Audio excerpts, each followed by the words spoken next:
My mother-in-law hid the fact that my wife was secretly sleeping with my own brother behind my back. After the DNA test showed the baby wasn't mine, I kicked the whole family out and left them to figure it out themselves. I believed I was going to be a father for 6 weeks. 6 weeks of telling my coworkers. 6 weeks of my wife sending me ultrasound pictures at work. 6 weeks of me going to bed thinking about what kind of man I wanted my child to see when they looked at me. 6 weeks of building something in my head that felt like the most real thing I'd ever touched. Then I took a DNA test. And the number came back 0. Not low. Not inconclusive. 0% probability of paternity. I sat in my car in the hospital parking lot and read that number 4 times. Each time I read it, the 6 weeks collapsed a little more. The coworkers I'd told. The ultrasound pictures. The man I was planning to be. 0. Her name is Patricia. 61 years old. My wife Camille's mother. She had been living with us for 8 months before the pregnancy. That part matters. Pay attention to the timeline. Patricia moved in because she said she couldn't manage the apartment alone anymore. Knee problems. Some anxiety. Camille wanted her close. I agreed because that's what you do when you love someone. You make room for the people they need near them. What I did not know when I made that room was that Patricia was not just Camille's mother in our house. She was a participant. I'll get to what I mean by that. First, let me tell you about my brother. His name is Damon. 30 years old. 4 years younger than me. I'm going to tell you who Damon is the way I've always known him and the way I should have paid closer attention to. He's the kind of man who never had anything fully his own. Not a complaint exactly. More of an observation I kept making and never took seriously enough. Whatever I had, Damon wanted proximity to it. My friend group in our 20s. My apartment before I bought the house. He crashed there for 3 months once and I let him because he was my brother and because that's what I thought brothers did. My job. He applied to the same company twice. Didn't get hired either time. He said it was politics. I said sure. My wife. He met Camille at our engagement party. I watched him talk to her for 20 minutes. Long enough that I noticed but not long enough that I said anything. I told myself I was being paranoid. I told myself Damon was just being Damon. Friendly. Charming. That particular kind of charming that always has a direction it's pointing even when it looks like it's pointing at nothing. I told myself a lot of things about Damon over the years. What I should have told myself is what the DNA test eventually said louder than I ever could have. Camille and I met when I was 29. Dated for a year. Married at 30. She was warm and certain and had a way of making decisions that felt settled. Not impulsive. Not scattered. She thought things through. That's what I believed. 4 years of marriage. No major problems. The kind of friction that comes from two people sharing a life and having different habits and working through it because you both want to. We worked through things. That's real. I'm not going to pretend the marriage was already dead before I found out. It wasn't. What it was, as I understand now, was operating on incomplete information. My information was incomplete. Hers wasn't. Patricia's wasn't. They both knew something I didn't know. And for a period of time that I still don't have the full exact dates on, they both let me not know it while I lived in the same house and worked my job and started building 6 weeks of what I thought was fatherhood. How Patricia moved in matters. She moved in 7 months before Camille got pregnant. In those 7 months Patricia was home most of the time. She had her routines. Morning tea. Afternoon television. She knew our schedules. Knew when I left for work and when I came back. Knew the rhythms of the house better than some people know their own. Damon came by the house 3 times during those 7 months. I was present for 2 of those visits. A Sunday dinner in month 2. A brief stop in month 5 when he said he was in the neighborhood. I was not present for whatever happened the other times. I know now that there were other times because Patricia knows when I'm not home. Patricia knows the schedule. And Patricia, when I eventually asked her directly, did not deny knowing what was happening. Did not deny it. That sentence matters. Sit with it. She did not deny knowing.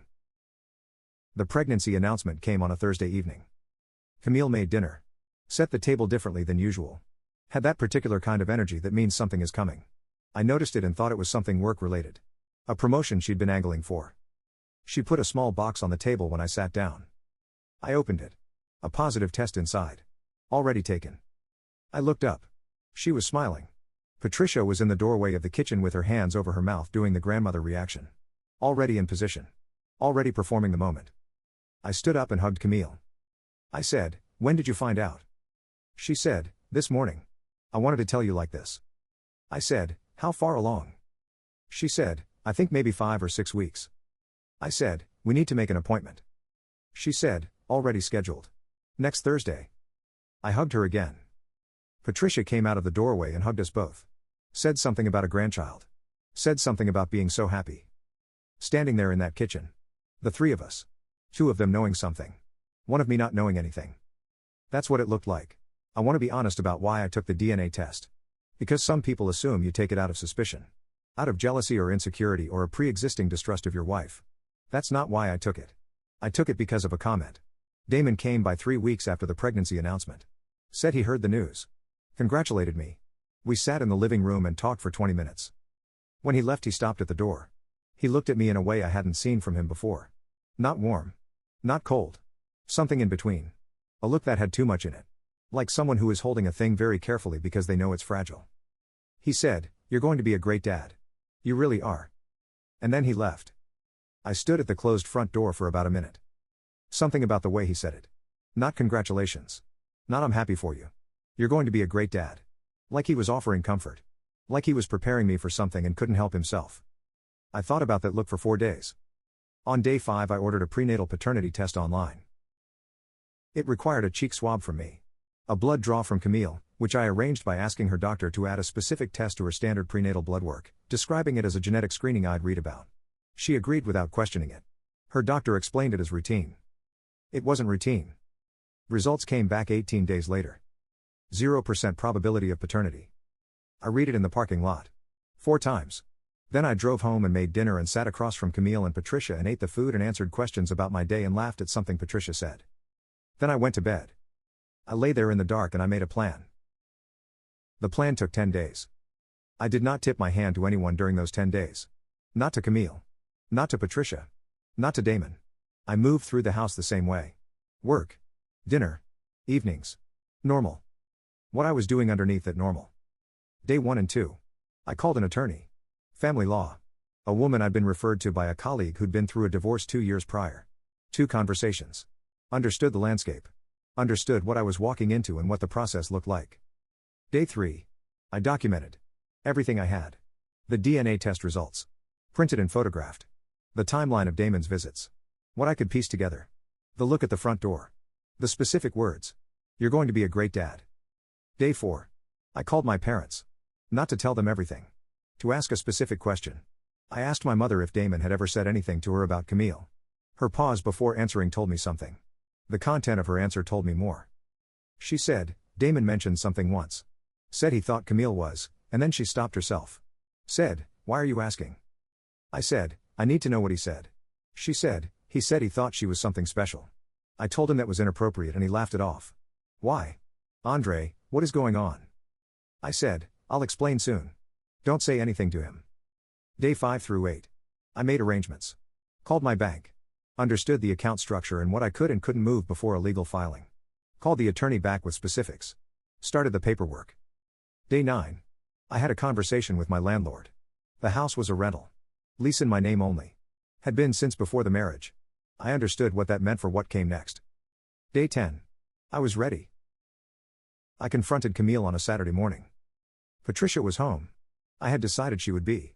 Because this conversation was not just about Camille and she needed to be in the room for it. I set the printed DNA results on the kitchen table. Camille looked at them. Her face changed. Patricia, across the table, looked at them too. Her face changed differently. Not shock. Resignation. The face of someone watching the thing they'd been holding finally hit the floor. I said, I want to know everything. I'm not going to yell. I'm not going to do anything except sit here and listen. But I need everything. Camille cried immediately. Patricia said nothing. I looked at Patricia. I said, you knew. She said, Camille came to me when she found out she was pregnant. She didn't know. I said, you knew before that. You were home. You knew the schedule. You knew when I was here and when I wasn't. Silence. I said, tell me you didn't know. She looked at the table. That was the answer. Camille told me. She didn't tell me everything at once. It came out in pieces over about 40 minutes. I let her talk. I asked specific questions when she stopped. Here is what I know. It started 4 months into Patricia's time in our house.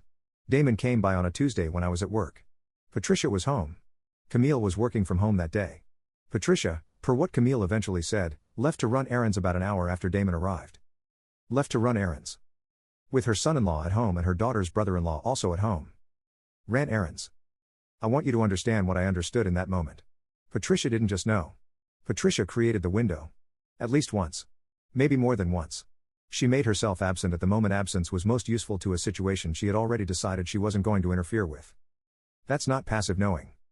That's participation. I looked at Patricia when that part came out. She said, I didn't want to hurt anyone.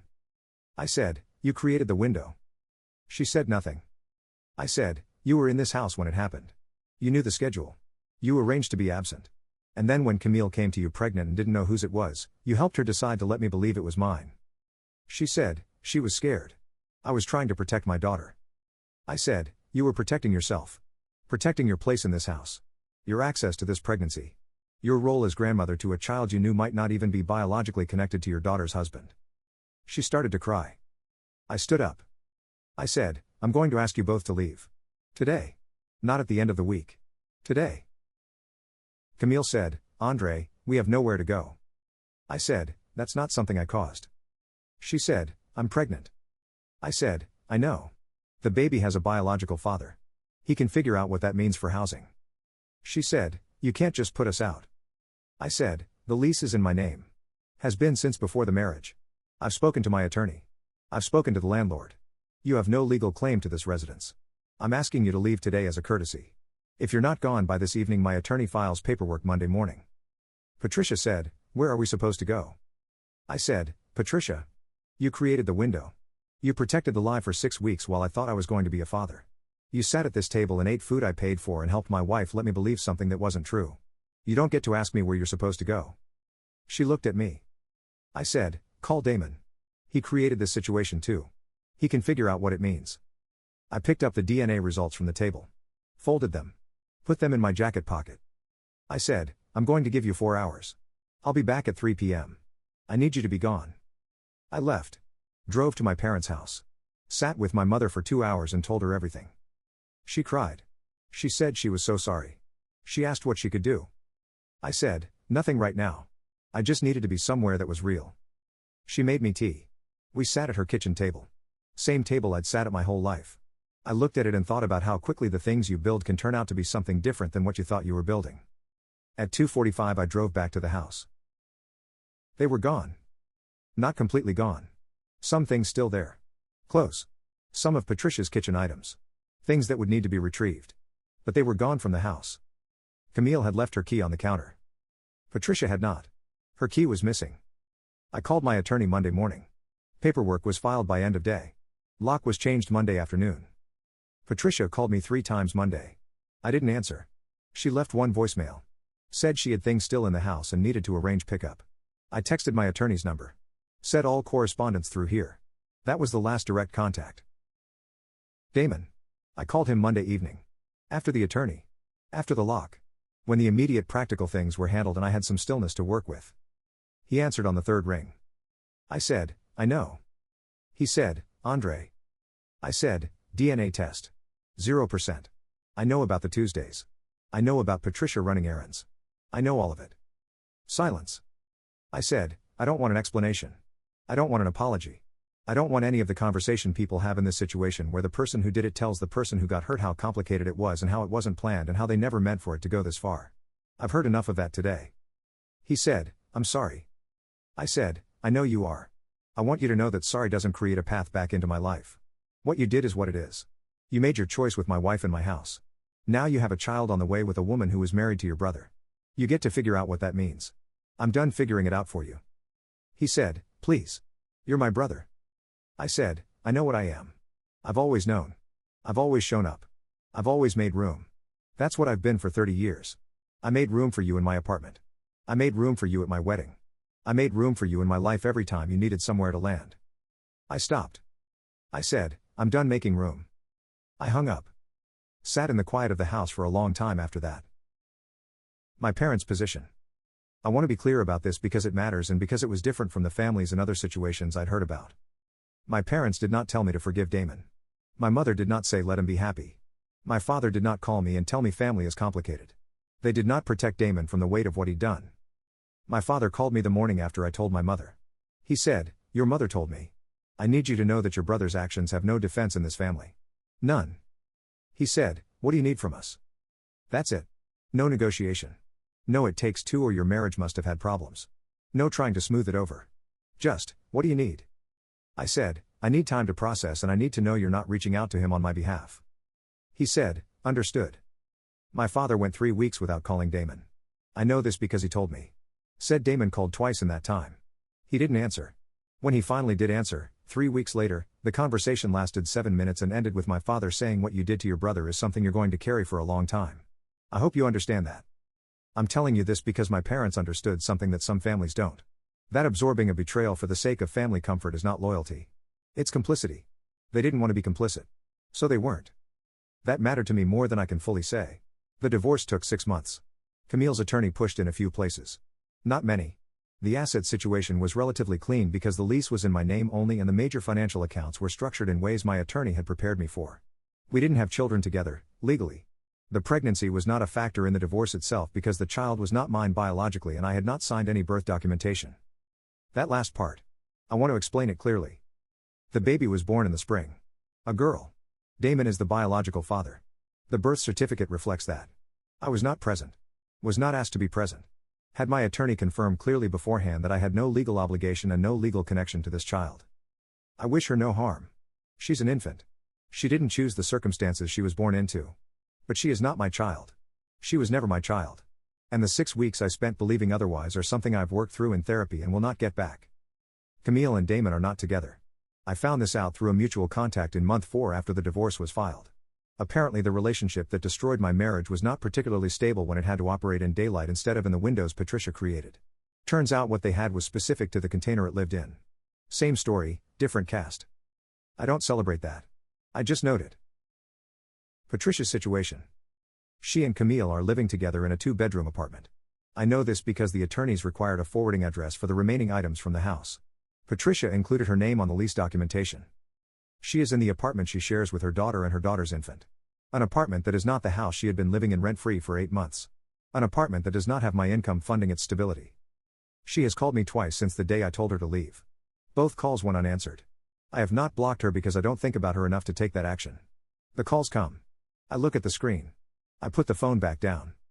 She made herself absent on a Tuesday so that her daughter's brother-in-law could be alone with her daughter in my house. Then she helped Camille maintain a lie for 6 weeks while I planned to be a father. I don't have language for what that is.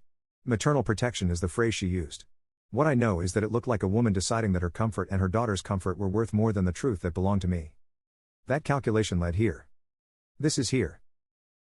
My brother and I have not spoken since the phone call. I don't know if we will. I'm not holding that door locked. I'm not standing at it with my arms crossed.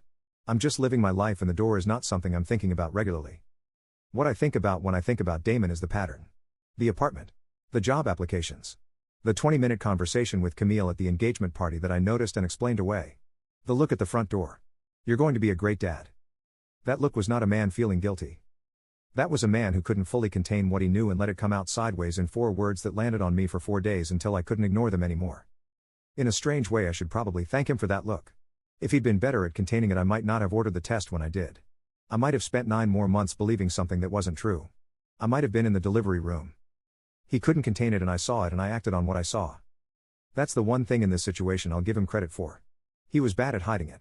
And being bad at hiding it is how the truth eventually finds its way out. I want to tell you about the 6 weeks. Because I think that's the part people skip over and it's the part that actually costs the most. 6 weeks of believing I was a father. Telling people at work. The coworker who brought me a tiny pair of socks as a joke gift the week after I told her. My manager pulling me aside to talk about the family leave policy when the time came.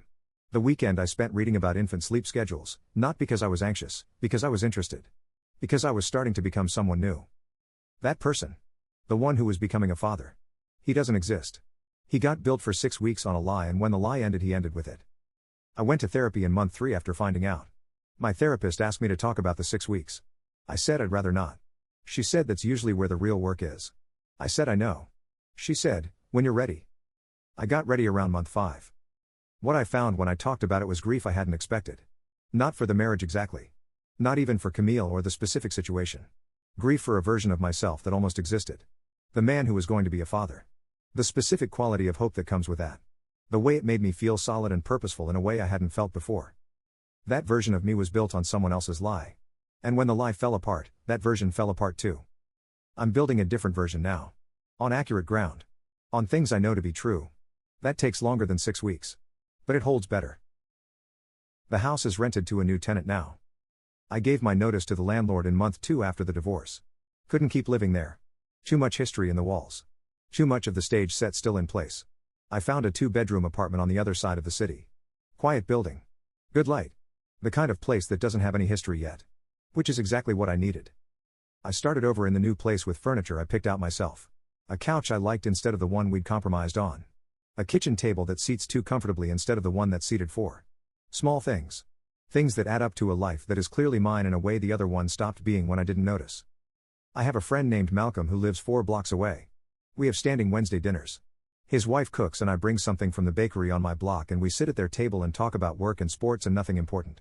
It is the most grounding 2 hours of my week and I didn't know I needed it until I started needing it. I'm not dating yet. Not in any committed way. I went out once in month 7.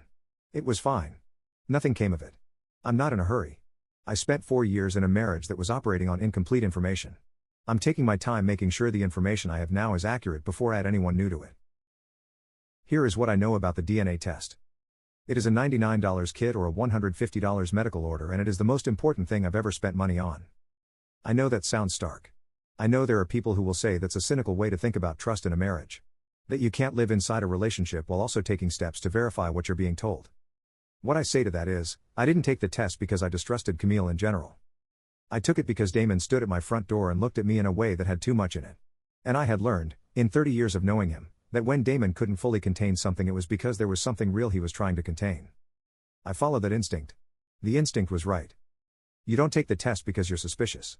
You take it when something in you says the information you have might not be complete. When a look at a front door sits with you for 4 days and won't settle. You take it because the truth belongs to you. It always belonged to me. I just had to order it. Patricia called me one more time. Last month. I picked up. I don't fully know why. Maybe because enough time had passed that I was curious what she would say when given the chance. She said, I just want you to know that I'm sorry. I know that's not enough. I'm not calling to ask for anything. I just need to say it once to your actual voice and not a voicemail. I said, okay. She said, what I did was wrong. Creating those, I shouldn't have left. I should have made him leave and I should have told you immediately. I was afraid of what it would do to Camille. That's not a justification. It's just what I was feeling. I said, I know what you were feeling. You were feeling that your comfort in my house and Camille's comfort in my house was worth more than the truth I was owed. She said, yes. That's accurate. I'm sorry. I said, I accept that. She said, that's generous. I said, it's not generous. It's just where I am right now. Accepting an apology doesn't mean the door is open. It just means I don't need to carry the weight of not accepting it. She said she understood. I said, take care of yourself, Patricia. I hung up. Sat with the quiet for a minute. Then I went and made dinner. Wednesday was coming. Malcolm's table was 4 blocks away. The bakery on my block was open until 8. I had things to look forward to.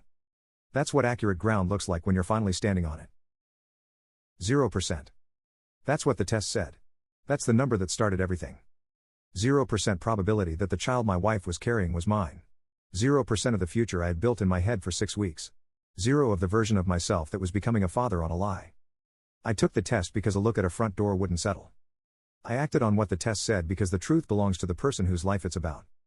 I asked them to leave because the lease was mine and the lies had been maintained in my house with my income and my trust and my 6 weeks of genuine hope, and none of that deserved to keep functioning after I knew what I knew. Camille made her choices. Damon made his. Patricia made hers. I made mine. And the thing about making your choices clearly, on accurate information, without rage and without cruelty and without anything except the full weight of what you now know, is that you get to live on the other side of them without looking back. Wednesday dinner. Good light in a new apartment. A version of myself that is built on things that are actually true. 0%. And everything from there.